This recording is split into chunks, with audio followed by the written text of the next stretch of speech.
Unsolved Mysteries. Unsolved crime and events that have baffled the world's greatest minds. Welcome.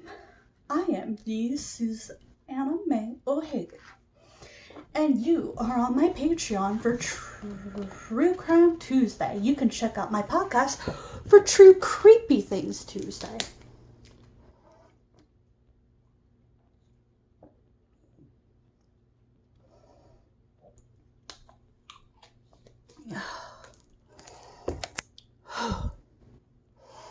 And today, I forgot to turn on my little lights. Hang on. There are my little lights. Okay. When no word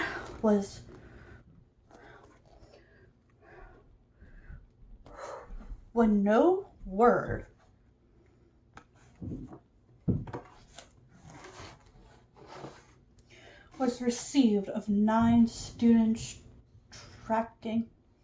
tracing Russian remote Ural Mountains in February 1959, alarm bells rang. A search party was sent into the snowy Alpsy to rescue them, but instead of grateful faces, the team stumbled across something much more bizarre.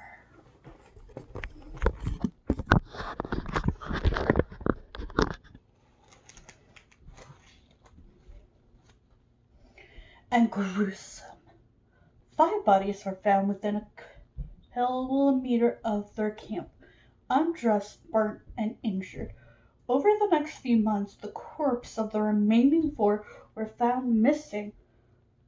Tongues, eyeballs, or, most mysteriously of all, physically unharmed, but with catastrophic intentional injuries.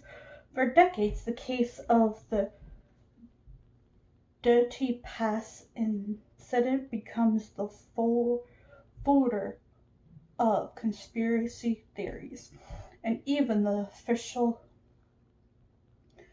conclusion in 2020 by the Russian government of death by hypothermia in the wake of an avalanche failed to satisfy many.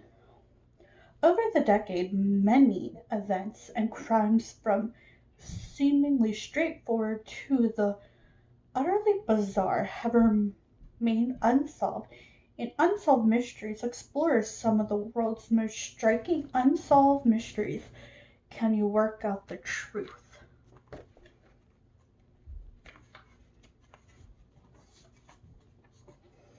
Some of the mysteries we will be covering: unexplained deaths, unsolved murders, and mystery deaths. The Mystery Man of Smyrna Beach, murder behind closed doors. The Atlanta child murder re-examined. Mystery of the Yuba County 5. The Chicago Tylenol murders. Yes, I have talked about some of these. I will definitely be linking some of the YouTube videos I've already done about true crimes eventually. Mysterious disappearance, vanished into thin air. The disappearing skyjacker. The disappearance of Philip Carson. You know what's funny? This is a new one. I just got it. Okay, yeah, it's 3/25/2022. 25 of the world's most particular crimes and cases. I find that funny because I know all of these cases. Snatched from the supermarket, run for your life. The disappearance of Andrew Godson. Not even the greatest of magicians can really vanish into thin air. The weird and wacky, something afoot in the sea. Are we really alone? The biggest art thief in history. Secret singles. Special daily police bulletin wanted information on Elizabeth Short between dates January 9th and 15th, 1947. Elizabeth Short. every true unsolved case's favorite. Why? Or do we favorite her? Don't know. Love her case? Hate what happened to her? Would love to solve it. Would hope a relative is still alive to see it solved. Unexplained deaths, murder behind closed doors. It soon became clear that something truly dreadful happened to the mysterious man from the beach. So, we're going to get started. Yeah, I don't know. I'm being weird. Sorry. But I've had a rough day. I saw a relative who is dealing with something pretty bad. And seeing them so sad made me feel sad for them. Okay, and some murders and mysterious deaths. I will try to be not so cheerful. I mean, typically when I do my True Crime Tuesdays, I do crafts, but I'm debating. Do you guys like the crafts with True Crime Tuesday? Or do you like this, like, in my corner, me talking about a case, just rocking back and forth with my Doctor Who blanket? And my other blanket that just says, what does this say? I bought it because it was super soft. Take it easy. From Five Below. It was soft and I thought it was cute. But let's get started. Around the world, people have gone missing or been found dead. Their deaths become a mystery. So, oh no, we're gonna talk about this again. Ugh. So if you're like, oh, we already heard you talk about these cases. Okay, yeah, I'll link them, and you might have heard me talk about them before, but I have a couple magazines that I wanted to do, and I figured I'm gonna get through all of them. And I have a lot more cases on my phone. I truly have talked about this case. And here's the thing. The Dyatlov Pass mystery. Some people believe they ate them. I think this is the one where they think they ate each other, and it's hard to say yes or no to eating a person when there is no other option, like survival mode. Do I think it's illegal and disgusting? Yes. Am I vegetarian? Yes. Do I not even eat meat? Yes. Would I decide to do this? No clue. Never been in a situation, knock on wood, where I've had to be like, okay, it's either survive or die. That's a different mindset. But anyway, mysterious deaths have always grabbed our attention, even when there might be a logical reason behind a death. We want to believe that we are being lied to, or that there is another reason behind it, such as human nature. Unless we have evidence for something, we are naturally inclined to doubt what we are told, or even what we see. Over the centuries, there have been many mysterious deaths and attendant conspiracy theories. Some of them you're like, are they conspiracy theories, or do we just not want to think the worst? Here are just a few of the cases that have made us stop and think, that continue to capture public attention. Searchers find the student's abandoned tent covered in snow in February 1959. The student had left their tent either barefoot or just in their socks. The Dyatlov Passover incident. Group leader Igor. I am so sorry your name is Igor. I am not sure if Igor is a name you want in any language, because people will just make fun of it. But Igor Dyatlov, smiling face, leaps out from newspaper reports on the incident that continues to fascinate us decades after it occurred. Igor. Igor. Okay. A tomb in, oh boy, Yekaterinburg, Mukhoven Cemetery include photos of those who died so mysteriously 60 years ago.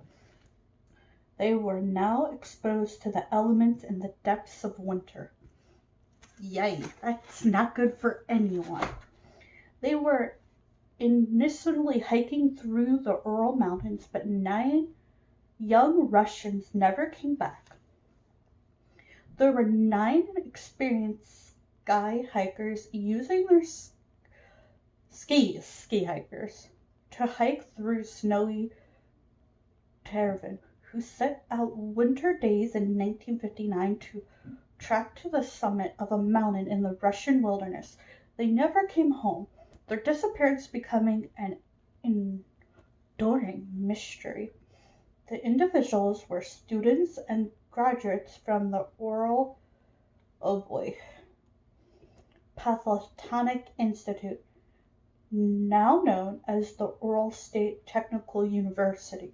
That's a little easier to say. The institute was based in Yekaterinburg in Russia. Sorry if I'm mispronouncing anything. A city noticed for being where the Russian imperial family was massacred in 1918. Ah, Princess Anastasia. That case. I talked about that case. I will try to link it below. Even though I'm not sure if anyone has any sympathy right now for, I don't know. The world is so hectic.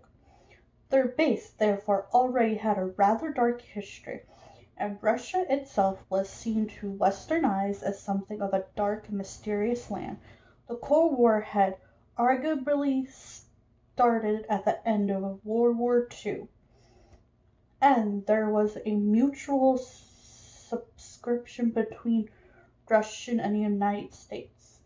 Now coverage of Russian intrigue was exhibited by this new mystery in the heart of the Ural Mountains.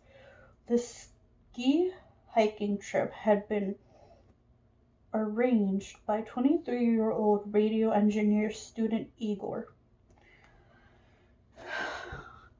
Okay, I'm just Dyatlov, a key skier. The group had gathered together originally number 10, Igor together with 7 other men and 2 women who all wanted to go ski hiking to the mountain of Urchin. The youngest member of the party was Lyudmila Dubina. As much as I read this case, I can still not pronounce these names. I am terrible at names, even in English, let alone other languages. Even though my name is basic in every language, pretty sure my name in sign language is just A, N, N, A. And in Spanish, it's just Ana. Like, they pronounce it differently. That's it.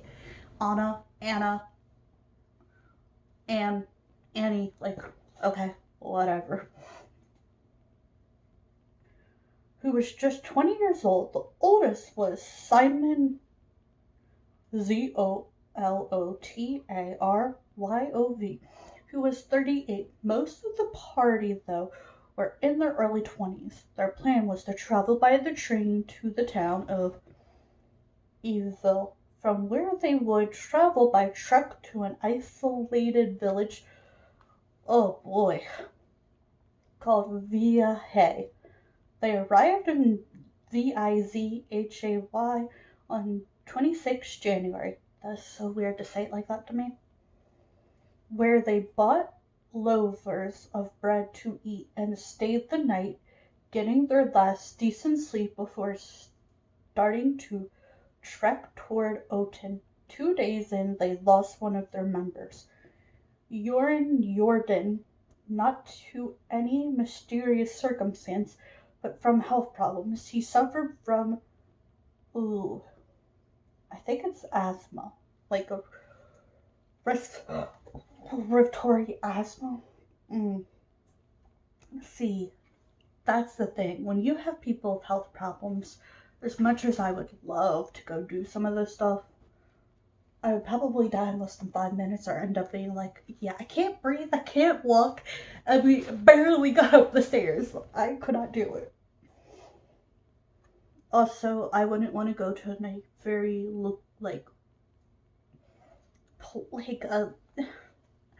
I wouldn't want to go to a place that's, very low-key and has so very few people. Yes, it'd be nice to have few people, but not so few that you end up being missing. Okay. And found the pain he was experiencing from his knees and other joints too much to continue. He turned back, but the other 9 continued. So, is he still the only one who lived? It would turn out that Ural had a lucky escape and would go on to live a long life, unlike the other students. This was all in the future, however, after Ural had left them. See, your disability and your physical disability saved your life in that part. Interesting. This was in the future, after Ural had left them, others trickled on with their skis and poles, and eventually on 31 January, they arrived on the edge of highlands that marked a change in condition to uphill climbing. They went to store some food and equipment in the woods so they could retrieve them on their way back, thus also lightening their load during the climb. And on 1st of February, wow, that's so hard to read, they started to move through a pass.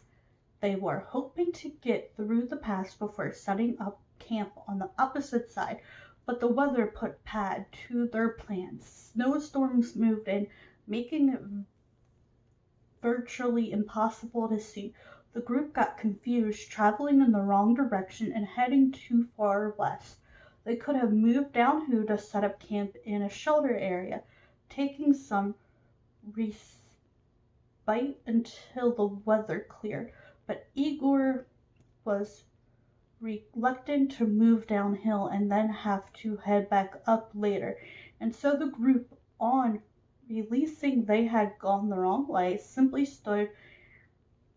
stopped and established their camp on the eastern slope of Kholat Syakhl, a place whose name translates as the dead man. They were now exposed to the elements in the depths of a Russian winter. Okay, a couple things that I've learned from reading this case a couple of times now. 1, go to the right place. Do not decide to just camp in the middle of nowhere. 2, maybe don't camp in the middle of winter. 3, check the weather. Just all together. 4, be careful who you go with. 5, learn something from their mistakes. See, they should have moved downhill. Okay. Back in Yeksenberg, I am not pronouncing this right, nobody was aware that this was what had happened. Igor had promised to send a telegram back to their sports club when the group returned safely to Vizahay, a date he estimated would be around 12 February, although he had mentioned to the poorly Yorkie,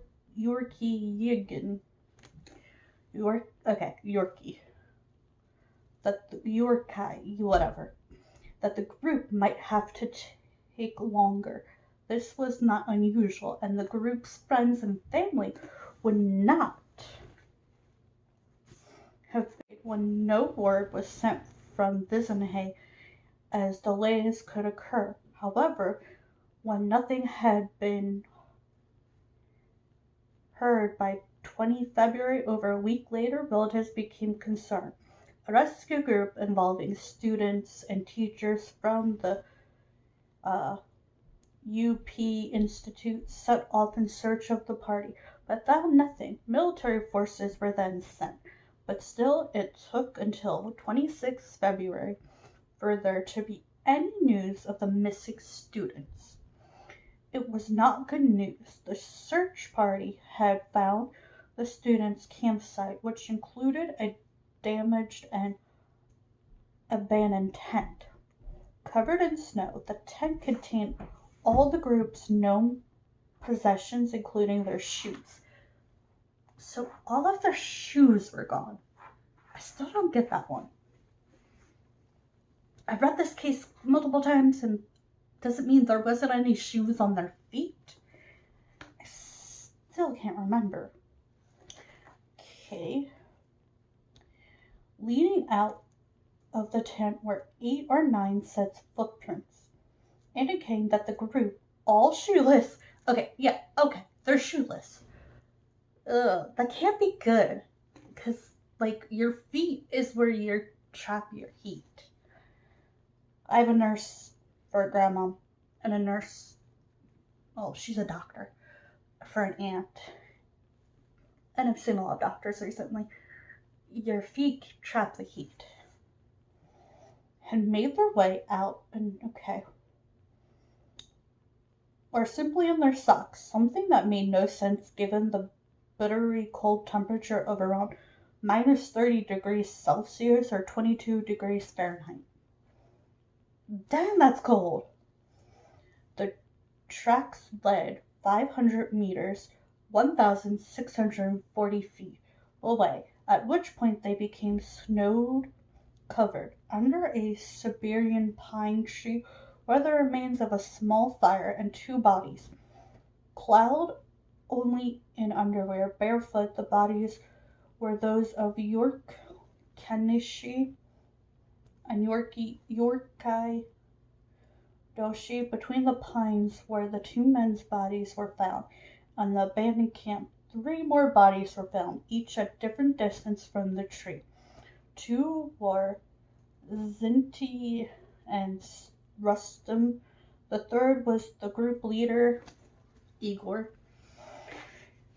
Sorry, your name is Igor. This was where the story originally ended. No more bodies were visible. Then on May 4th, more than 2 months after the original horrific discovery, the final 4, Lyudmila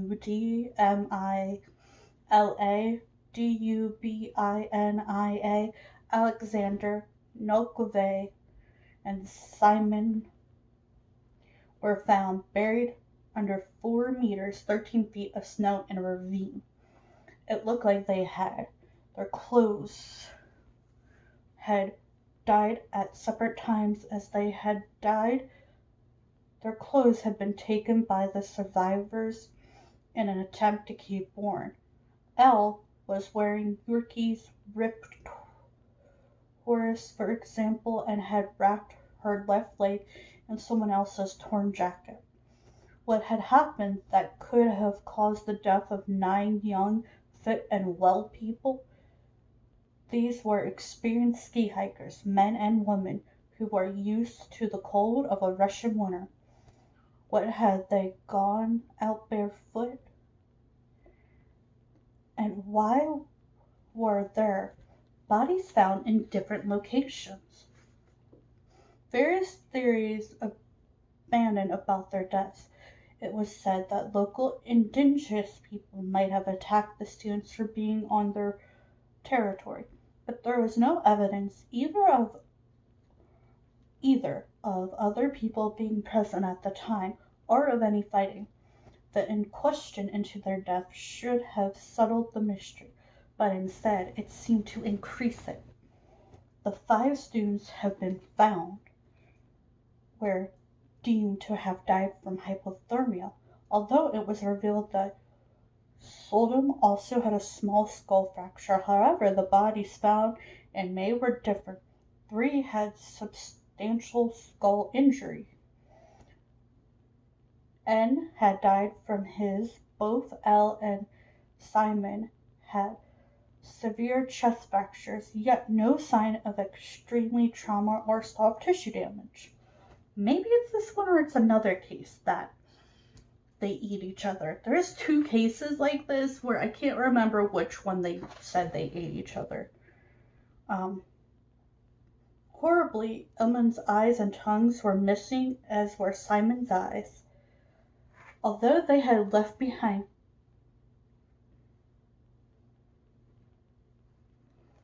I'm trying to see if this is the same thing. Okay. Who was Simon? There was a fourth mystery with the Dyatlov Pass 9 when the identity of one of their number was investigated. Simon Akostai something spelled Zoltov, was the oldest of the ski hikers. That fateful February, born on 2nd February 1921, he was 38 at the time, and so might be assumed to have had a more varied life than the others, some of whom were young enough to be his children. Yet his life might have been more interesting than anyone could have ever imagined. Rumors abundant about who Simon actually was, and reached a climax in 2014 when his remains were exhumed following several requests from journalists. His remains indicate first that his injuries were more constant with a car crash than a natural event. And even more shockingly, his DNA did not have any link to the DNA of knowing living relative of Simon Z. His remains have been buried at the Ivansorkin Cemetery in Yeltsinburg. Geez, I can't say these names. Russia. But there were no burial records for anyone of that name there. The only thing that could be determined positively was that a reconstruction of the face of the buried corpse had similarities to post-war photographs of Simon. This has led to claims that the man who died in the Ural was someone who had adapted the identity of Simon after the end of World War II. For unknown reasons, truly a mystery in itself. Okay, my thing is this. Could he be Jewish? I mean, after World War II, a lot of Jewish people may have wanted to change their name, or did so during that time because of the whole situation. The Dashing Simon was the oldest member of the doomed ski hiking group, but who was he claiming to be? Although they had left behind cameras and diaries, there is still significant doubt about what happened. The official verdict was that all 9 had died due to a completely natural force, but it could not be determined what that was.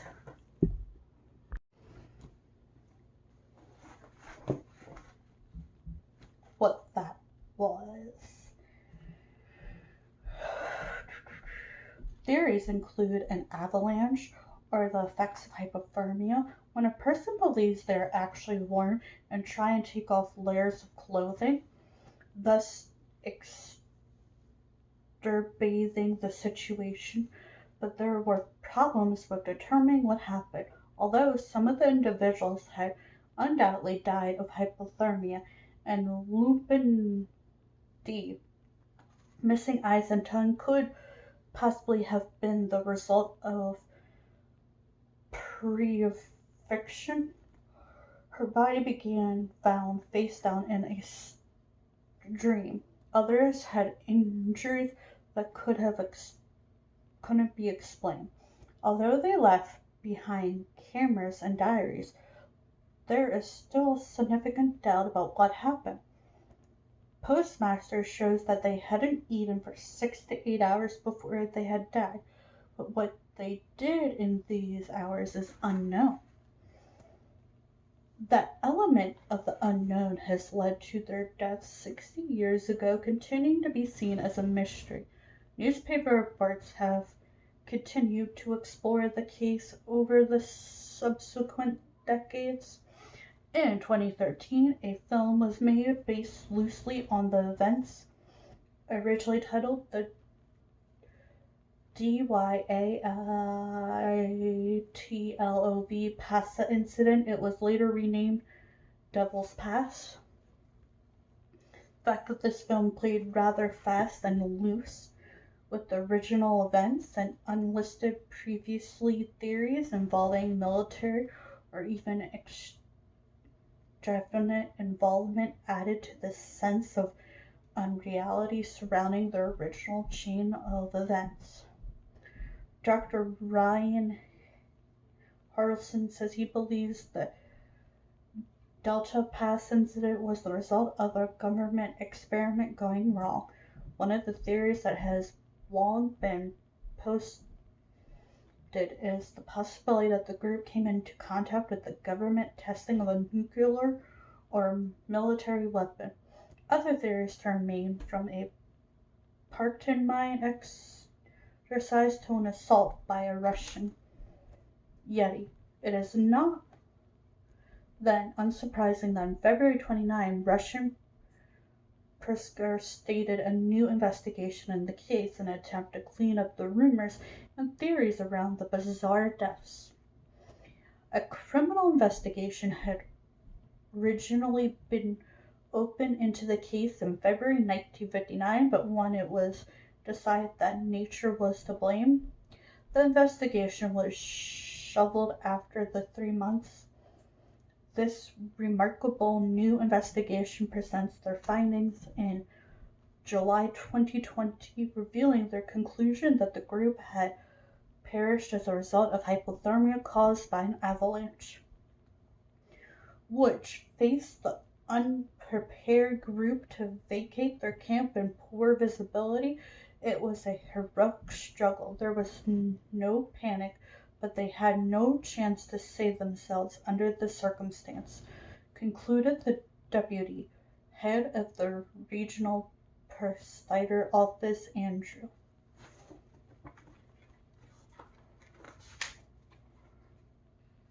Bella in the Witch Elm. That case is such a weird case. Bella in the Witch Elm. Let me know, do you like it better like this, or do you like it better with me doing a voiceover with crafts? Okay, we're going to talk about Bella in the Witch Elm. The Hollywood mystery started with boys searching for a bird's nest, but ended as something more ominous. The skull of Bella, the unknown woman whose body was found in a witch elm tree in the Midlands in 1948. 4 boys found the body of a woman in a witch elm like this when they were searching for bird eggs. A monument in Haley shows how the Hollywood mystery has never been forgotten. The graffiti echoes the 1940s example found in the area. A letter was sent to a local journalist claiming that Bella had been killed as part of a Nazi spy ring. A drawing of Bella and the clothes she was found in was produced to add identification, but the woman remains unknown to this day.